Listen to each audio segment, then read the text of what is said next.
सुमित्रानन्दवर्धनः भ्रातारमैतो भ्रातुः सौभ्रातमनुजते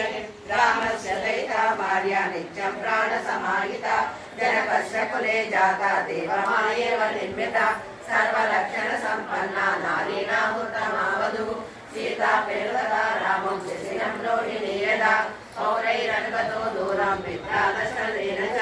शृङ्गेरकुले सुन्दरं गङ्गाकुले सज्जयत् उभमासाद्य धर्मात्मा निषादाधिपतिं प्रियं गुहेन सहितो रामो लक्ष्मणेन च सीतया वेमनेन वनं गत्वा नदीस्थित्वा बहुलका चित्रकूटमुत्प्राप्य